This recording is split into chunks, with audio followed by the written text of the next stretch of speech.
tetapi beliau memberikan contoh bagaimana seorang manusia itu hidup dengan nilai-nilai ilahiyah yang mulia, yang kalau ini ditiru oleh umatnya, maka kehidupan umatnya ini akan menjadi baik dan harmonis satu dengan yang lain. Nah, jamaah yang dimuliakan Allah, surah Al-Jumu'ah ini kalau dari segi urutan turunnya ini sudah agak akhir, meskipun kalau di dalam mushaf Al-Quran itu berada pada urutan ke-62, tetapi kalau dari segi turunnya surah Al-Jumu'ah ini turun pada urutan ke-109. Padahal Al-Quran itu hanya terdiri dari 114 surat. Jadi ini sudah termasuk belakang-belakang ronde-ronde akhir. Nah, diturunkan di Madinah setelah turunnya surah At-Tahrim dan sebelum turunnya surah At-Taghabun.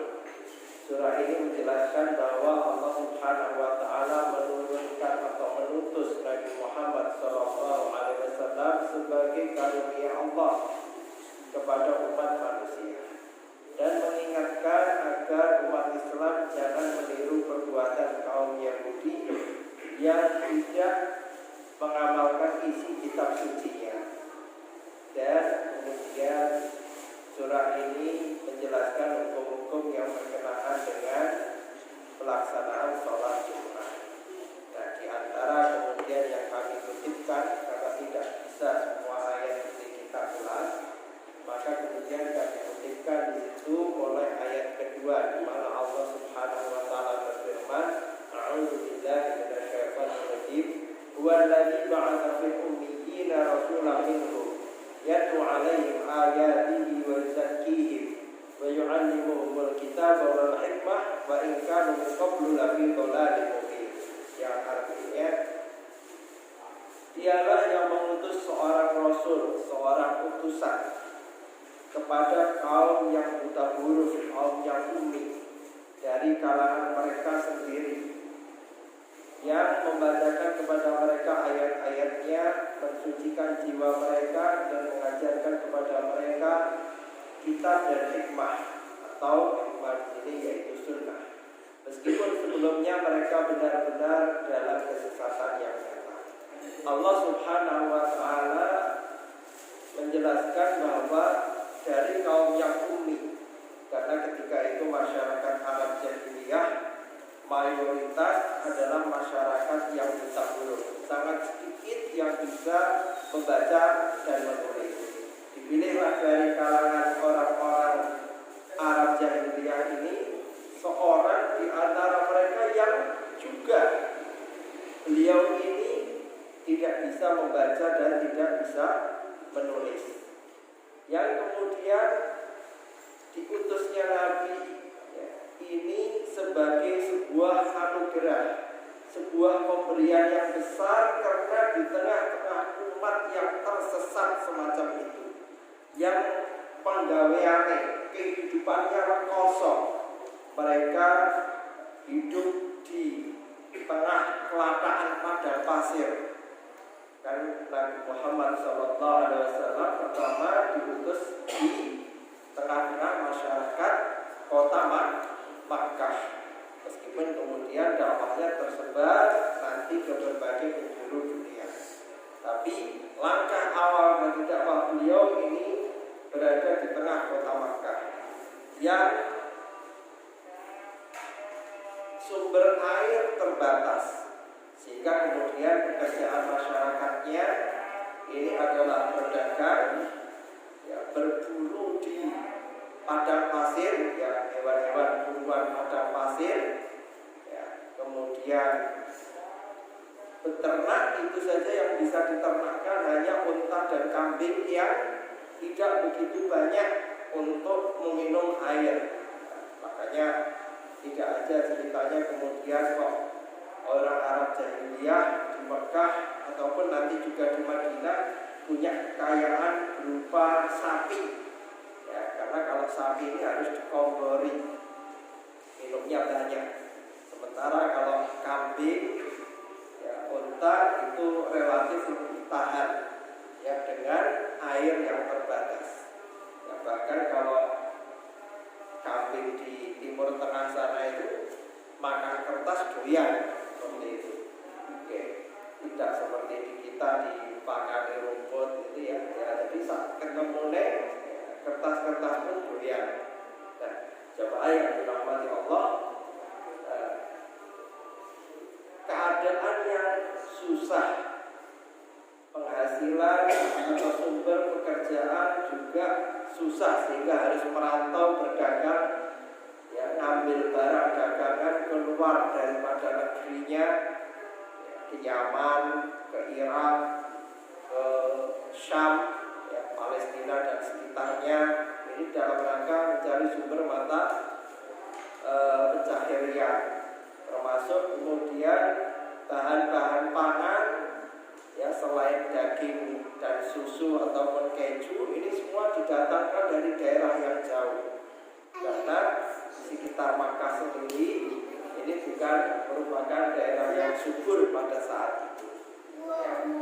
Maka diutusnya Nabi Muhammad di tengah-tengah masyarakat yang semacam ini sebuah anugerah yang besar, karena orang Arab jahiliyah sudah kerjaan rekoso tapi nek dia duit, ya, judi, ya, mabuk-mabukan, main perempuan, ya, dan berbagai macam bentuk perbuatan buruk lainnya yang menghamburkan uang, menghamburkan harta kekayaan. Maka ini dengan diutusnya Nabi Muhammad ini menjadi anugerah agar hidup itu menjadi temoto, ya, tidak kemudian yang pegawai kosong barangnya kalau duit John Sewu, yang bahasane awake dhewe iki terus lupa diri ngedar. Itu ya. Golek seneng sakpol-pole. Senenge judi, main perempuan, pendem-pendeman, sak piturunanipun. Nah, jemaah yang dirahmati Allah, itulah sebabnya Rasulullah diutus tadi menjadi anugerah yang besar, karena kemudian beliau ini nanti, ya, menyelamatkan umat yang mayoritas ini bumi yang hidupnya tidak tertata dengan baik menjadi semakin terarah dan terperangkap. Jemaah yang dimuliakan Allah, nah, di sini, ya, disampaikan penjelasan bahwa sebelumnya mereka tidak berilmu, tidak berada pada jalan kebaikan, bahkan mereka pada jalan kesesatan yang nyata, seperti menyembah patung, batu, pepohonan, dan berakhlak dengan akhlak yang hina. Kemudian Allah mengutus seorang Rasul dari kalangan mereka sendiri, ya, tidak kemudian Allah membimbing menyelamatkan yang diutus malaikat, ya, tidak diutus dari orang luar, tapi orang dari dalam mereka sendiri yang mereka kenali bahwa orang ini dari keturunan yang baik-baik, dari keturunan orang-orang yang mulia, yang terhormat di tengah masyarakat, ya, sehingga harusnya didengarkan omongannya, karena ini bukan orang yang dari asal keturunan orang kalangan rendahan, ya, bukan juga dari kalangan orang yang keluarganya atau bahkan orang ini sebelumnya suka berbohong, ya, suka celelehan, ya, tetapi diutus di antara mereka, ya, dari kalangan mereka sendiri, tapi orang yang mulia garis keturunannya, karena Nabi Muhammad SAW ini lahir dari garis, ya, suku Quraisy, dan dari suku Quraisy ini, ya, beliau lahir dari nasab Bani Hashim. Ya, kalau cara kita ini kalangan nikratnya orang Arab Quraisy pada saat itu. Jadi dari kalangan yang strata atau kedudukan sosialnya ini paling tinggi, meskipun bukan merupakan raja, Ya, tetapi merupakan pemimpin karena ketika itu di Mekah tidak ada kerajaan, tetapi leluhur datuk daripada Nabi Muhammad SAW sampai Imam Abdul Muthalib ini adalah orang-orang yang menjadi panutan bagi masyarakat Makkah pada masa jahiliyah ketika itu. Maka jamaah yang dirahmati Allah, nah ini logikanya ya, nek wong Quraisy itu pada waras pikirannya, maka ketika Nabi Muhammad SAW yang terlahir dari garis keturunan mulia, orang-orang terhormat, kemudian selama hidup beliau sampai berusia 40 tahun ketika menerima wahyu tidak pernah beliau berdusta, sangat terpercaya, sangat amanah. Ya, logikanya apa yang beliau sampaikan mestinya diterima oleh masyarakat. Namun demikian nyatanya ya, ketika sebelum Rasulullah ini menyebarkan dakwah, mengajak orang ketika itu untuk bertauhid, menyembah Allah yang besar, semua mengakui bahwa Nabi Muhammad ini orang yang baik, orang yang mulia, orang yang jujur, tidak pernah berbohong, ya, disenangi, ya, saking senangnya, ya, maka kita lihat Abu Lahab itu sampai menikahkan dua anaknya dengan dua putri Rasulullah SAW. Abu Lahab itu punya 3 anak laki-laki, di antara 3 itu ada namanya Utbah dan Utaibah. Nah, ini yang dua ini dinikahkan dengan putri Rasulullah, ya, Ruqayyah dan Ummu Kalsum. Saking tertarik dengan pribadi Rasulullah yang mulia, ya, yang baik akhlaknya. Tapi begitu Nabi Muhammad SAW mengajak masyarakat untuk bertauhid, menyembah Allah yang besar, menyembah Allah yang tunggal, maka kemudian Abu Lahab menjadi orang yang paling memusuhi dan merintangi, mengganggu dakwahnya Nabi Muhammad SAW. Padahal secara kekerabatan bukan hanya besanan, tapi juga ada hubungan keluarga, yaitu Abu Lahab ini merupakan paman daripada Rasulullah SAW.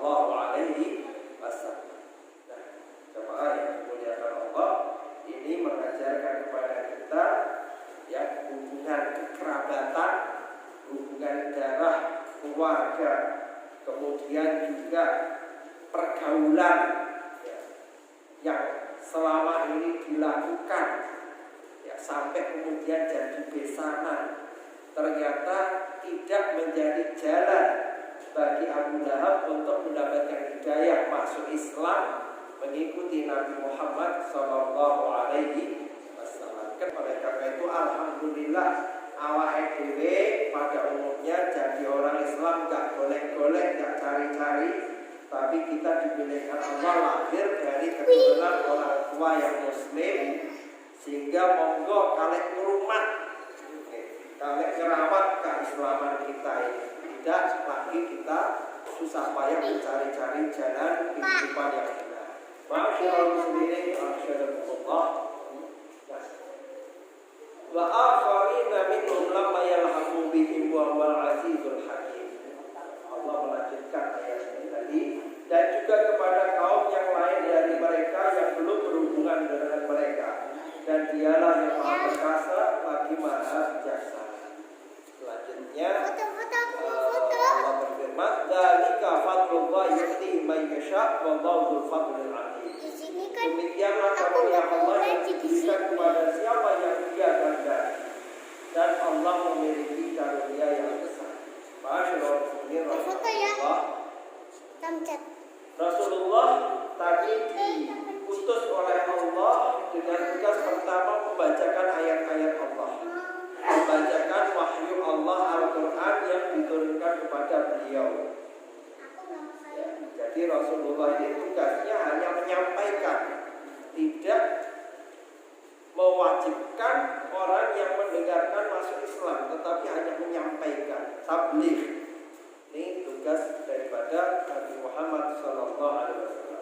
Kemudian yang kedua, tugas beliau membersihkan jiwa kaumnya dari kemusyrikan. Fayuzakkihim. Kalau menerima orang ini mendengarkan Al-Quran, cocok hatinya, tergetar, kemudian sadar, oh iya ini firman dari Allah, wahyu dari Allah, tuntunan hidup dari Allah supaya saya selamat dunia, selamat akhirat.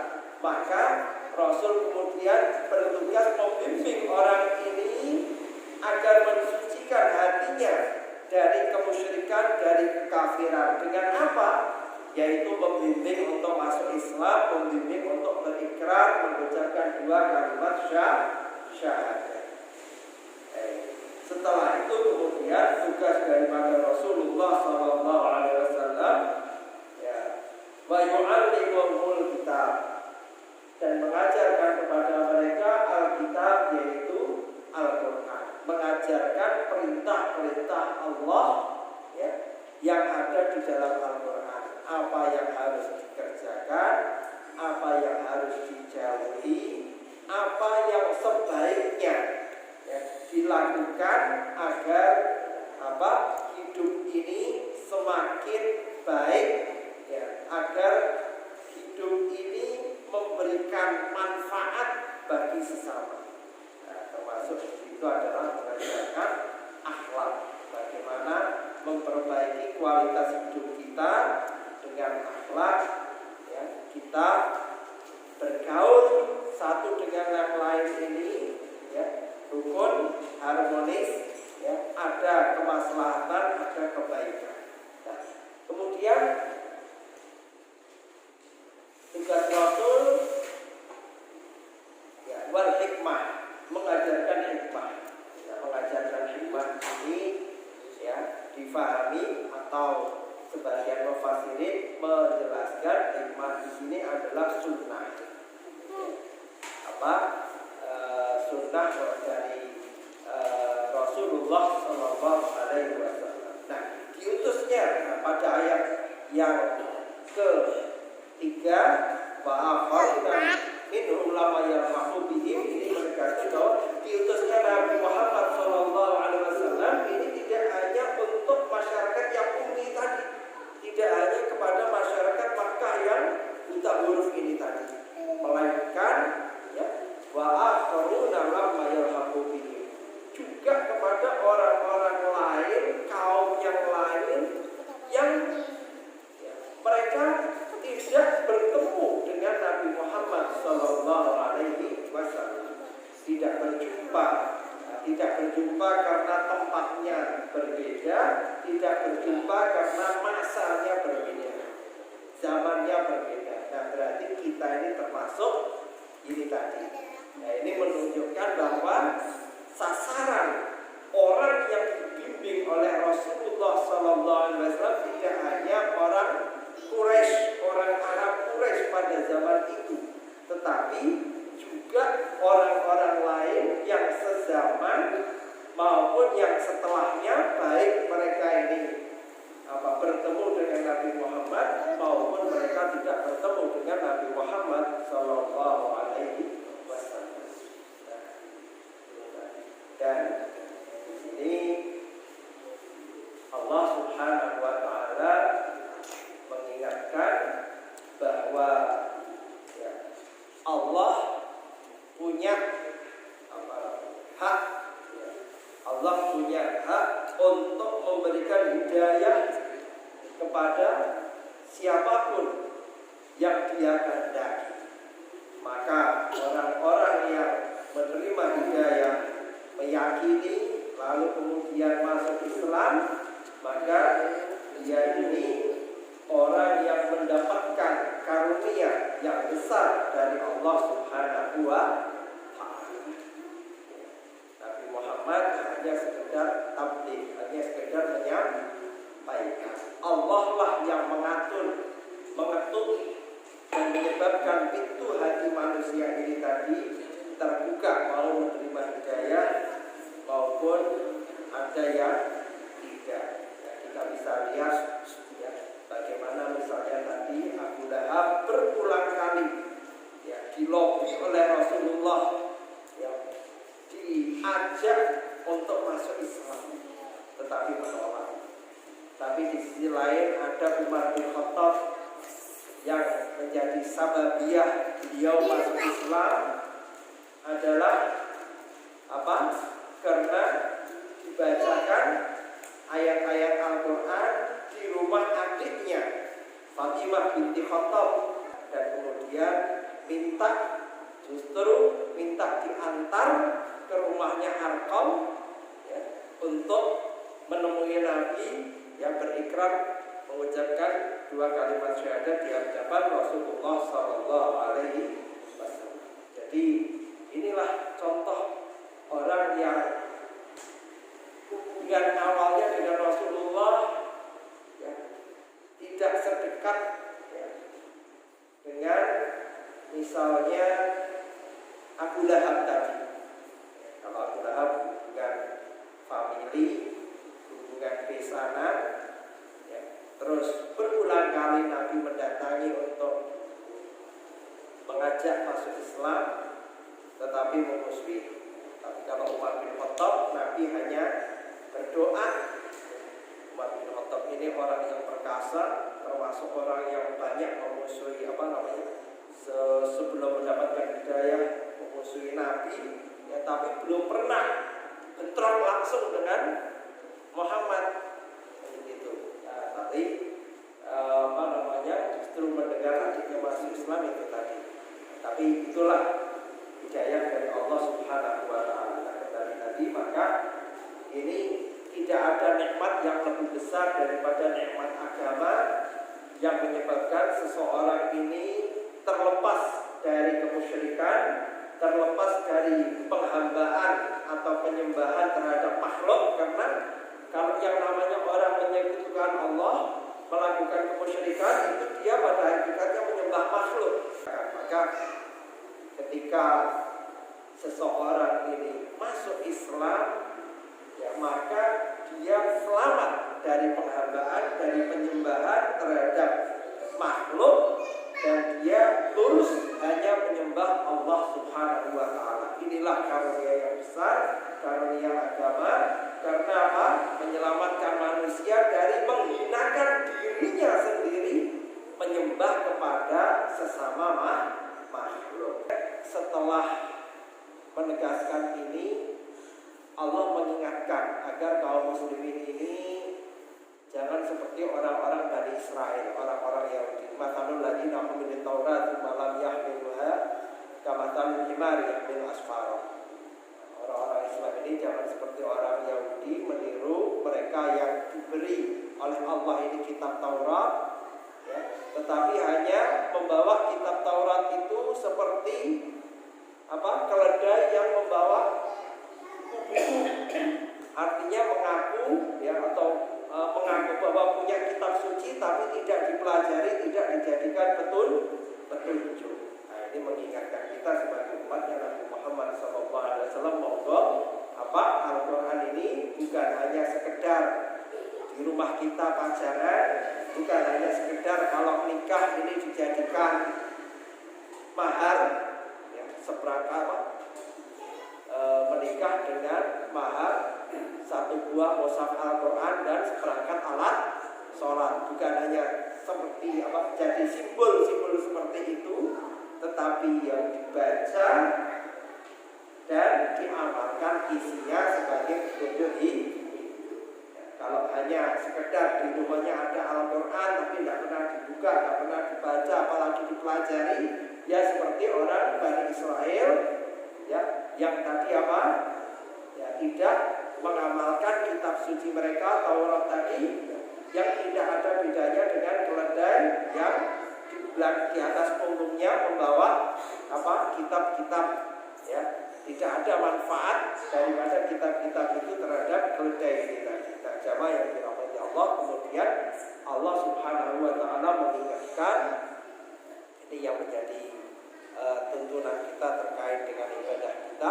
Ya ayyuhalladzina amanu idza nudiya lis-sholati min yaumil jumu'ah fas'au ila dzikrillahi wa dzarul bai' dzalikum khairul lakum in kuntum ta'lamun. Wahai orang-orang yang beriman, apabila diseru untuk melaksanakan salat pada hari Jumat, maka segeralah kamu mengingat Allah dan tinggalkanlah jual Yang demikian itu lebih baik bagimu jika kamu mengetahui. Fa idza qudiyatis shalah fantashiru fil ardi wabtaghu min fadlillahi wadhkurullaha katsiran la'allakum tuflihun.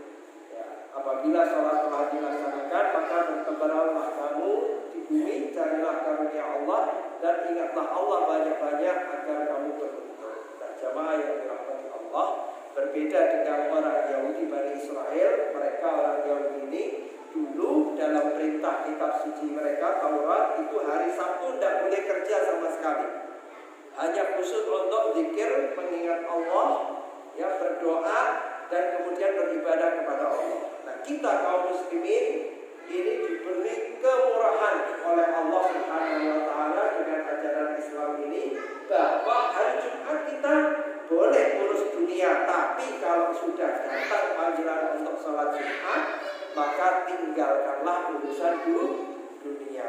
Segeralah datang ke masjid.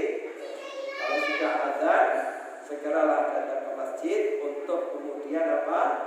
Ya, duduk yang mendengarkan khutbah dan kemudian apa? Menunaikan sholat Jumat. Dan nanti kalau Jumatannya ini sudah selesai, ya boleh kemudian sepulang dari masjid ini kembali melanjutkan urusan-urusan dunianya tadi, ya, urusan bisnisnya, kantorannya, di pasar atau ngajarnya dilanjutkan lagi, monggo. Tapi pada waktu sholat Jumat tadi ditegakkan mulai dari azan sampai selesainya sholat, ini kita mengkhususkan, ya, untuk ibadah kepada Allah Subhanahu wa ta'ala. Dan jamaah yang dirahmati Allah, ini kemudian Allah melanjutkan, wa idza ra'aw tijaratan aw lahwan fadhu ilaiha wa tarakuka qa'iman qul ma indallahi khairun minallahi minat tijarah wallahu khairur raziqin. Yang artinya, dan apabila mereka melihat perdagangan atau permainan, mereka segera menuju kepadanya dan mereka tinggalkan engkau Muhammad sedang berdiri berkhutbah. Katakanlah apa yang di sisi Allah lebih baik daripada permainan dan perdagangan, dan Allah memberi rezeki yang terbaik. Jamaah yang dirahmati Allah, ayat ini turun ketika Rasulullah sedang khutbah Jumat.